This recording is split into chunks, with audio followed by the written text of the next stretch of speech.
Hello, Honors Algebra students, and this video is coming to you by the request of the Honorable Austin Weekly. I love the fact that he said, yeah, I went on a review video. I think it's awesome that you did that, Austin. So this one's for you, buddy. I was actually not planning on doing a review video. I thought maybe you guys had it well enough, but man, you asked for it, and I want to see you be successful. So go on. I hope you catch Josh. Josh, no offense. I hope you do whatever it takes to score higher than Austin. A little friendly competition can be a good thing. All right, you guys both do your best, and I'll be proud of both of you. All right, by the way, Josh, I've got a bet with Austin. If he catches you, he wins, right? He gets a prize. Well, you do your best for me this quarter. You show me Josh Daling's best, and I'll make sure you get some kind of prize too, buddy. All right, well, let's get on with this. I'm just going to do a couple problems from the packet I gave you to practice. So the first one here is to, I think I'm doing part B of problem number 1. Yeah, this is problem 1B. If you want me to write that down, I'll be more than happy to. We're going to translate this shape so that the point A moves to the location of 5, 3. So this A has to go 1, 2, 3, 4, 5, 1, 2, 3.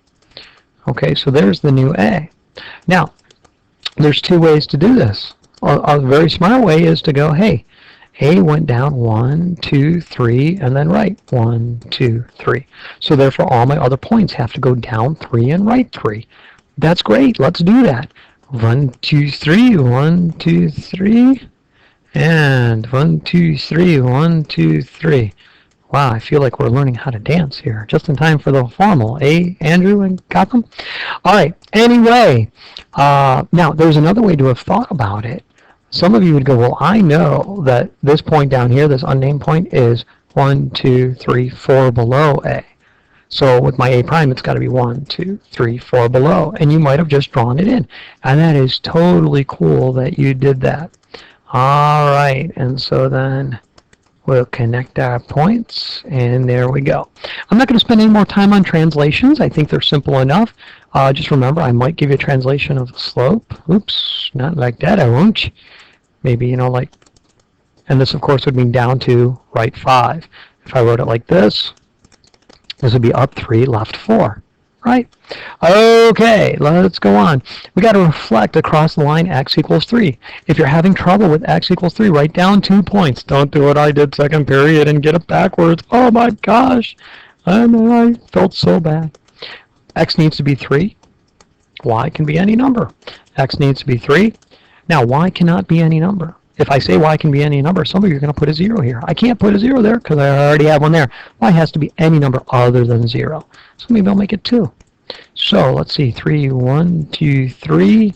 0 is right there, and 3, 2 is right there. And look, my mirror is a vertical line. So if you didn't know, you could make the vertical line. And I guess I should label all my points here.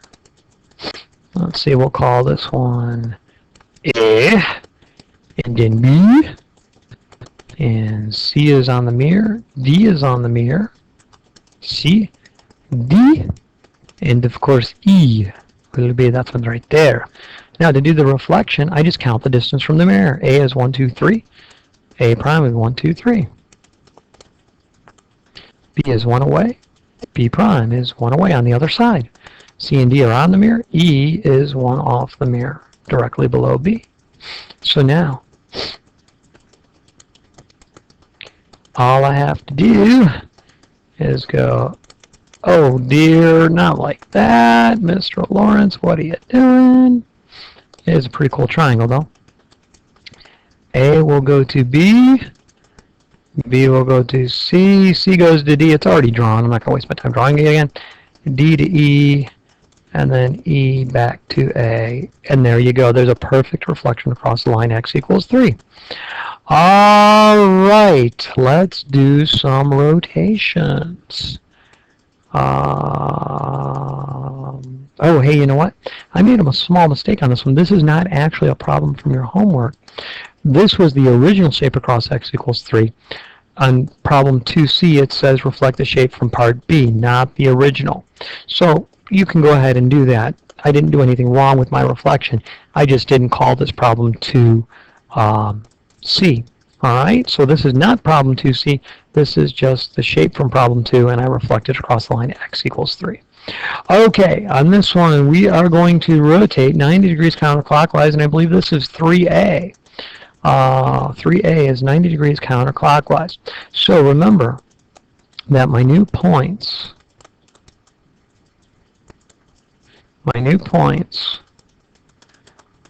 are going to be really easy to get.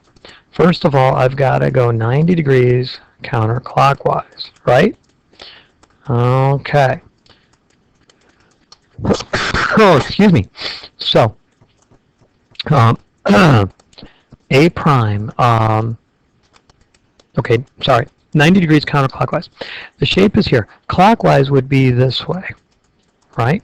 So counterclockwise is this way, the opposite direction. So A is currently in quadrant 3. B is in quadrant 3. They're both going to end up in quadrant 4. C and D are in quadrant 2, or quadrant 4. They're going to end up in quadrant 1. Now remember, quadrant 1, the signs are positive, positive. Quadrant 4, they're a positive and a negative. And in quadrant 3, they're both negative. Of course, I could do quadrant 2. It's not going to be relevant in this particular problem, but it will be a negative and a positive. So for a 90-degree rotation, I ignore the signs right now. I switch the absolute values of -2 and -5. So I go 5, 2. And then I say, hey, I'm in quadrant 4. X is positive, Y is negative. B will end up in quadrant 4. So I'm going to switch the 2 and the 6. X will be positive, Y will be negative. I'm going to plot those. A is going to be at 1, 2, 3, 4, 5, 1, 2. There's my A prime. B is going to be at 6, -2, and there's B prime. And if I want to connect them, I can. Okay. Now let's go back to C. C, I'm still going to switch the 6 and the 1, but in this case, I'm going to end up in quadrant 1. And in quadrant 1, both signs are positive. So I'll go 6, 1 right there. That'll be the new C. And I really am feeling good about that because B goes to C. And it's 1, 2, 3. And look at this. This B goes to C 1, 2, 3 units long. Okay, of course, this was horizontal and that's vertical because I turned it 90 degrees. Makes a lot of sense. All right, so D. Gotta do D. And I'm going to have a 3 and a 3. And I'm in quadrant 1 when I rotate, so they're both going to be positive. So 1, 2, 3, 1, 2, 3. There's problem. There's point D. And I'm going to connect C to D. And then back to A. And there you go. The shape just turned 90 degrees about the origin.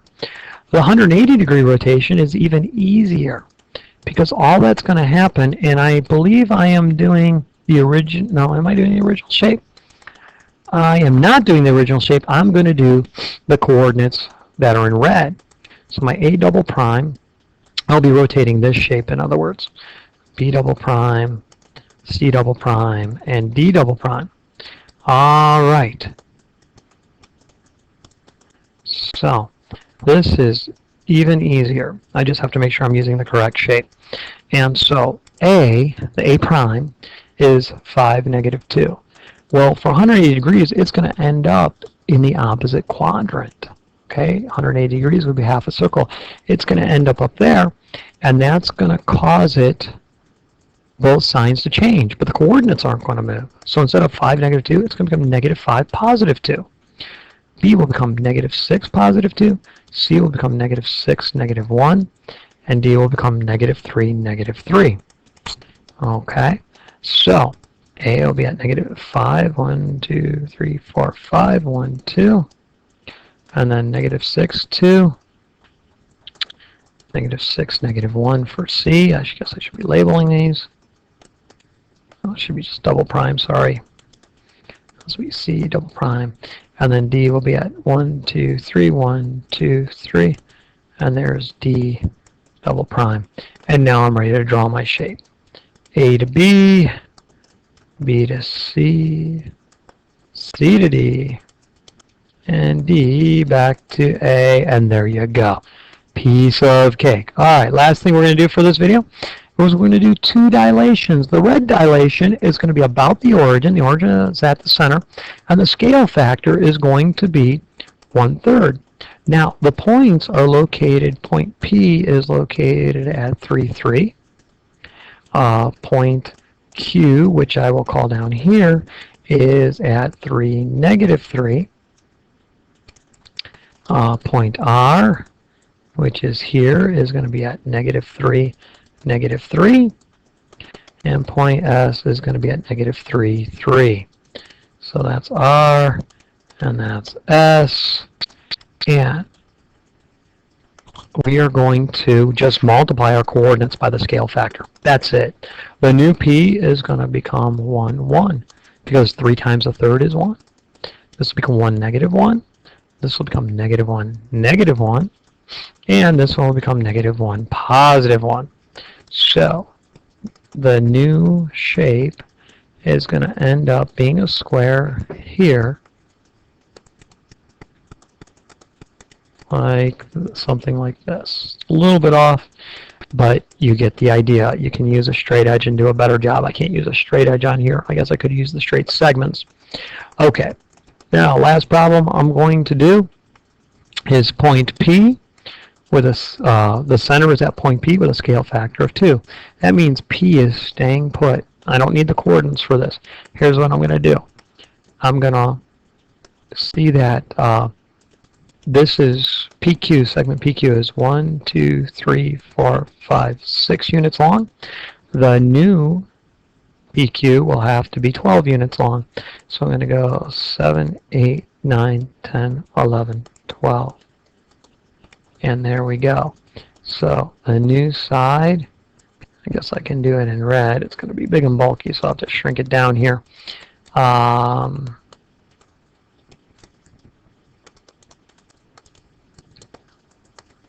There we go. I like the way that looks, and I guess I should make it blue. All right. And this side is also 6 long, so the new side will have to be 12 long. So that'd be 6, 7, 8, 9, 10, 11, 12 right there. And I can do this, clone it, take that there. There we go. I'm going to clone that because that'll get me that side of the square, and do this one here. And there we go. All right, that's it. Now, on your packet, you're also asked to identify what has happened. Now, the second part, problems 10, 11, and 12. I'm on the very last page of your packet. Okay. The first one, number 10, has 2 things happening to it. Okay. You had to translate it and reflect it. You will see 1 or 2 problems on the quiz like that tomorrow. All right. Please remember that if you're identifying what transformation has taken place, if it's a rotation, you have to tell me how many degrees and which way if it's 90. Okay, remember that we never do a 270, we just go 90 degrees the other way. So if you identify and say, hey, it was, you know, it looks like it's gone 270 degrees clockwise, you'd tell me, oh, it went 90 degrees counterclockwise. Either answer would be okay, but you got to give all the information. If it's a reflection, you got to tell me what the mirror is. You got to say it's a reflection across the x-axis, reflection across the line, y = -1, something like that. Okay, I don't think there's anything else I want to throw at you. Good luck on your quiz. I don't think it'll be that rough. Mr. Lawrence signing off. Have a good night, everybody.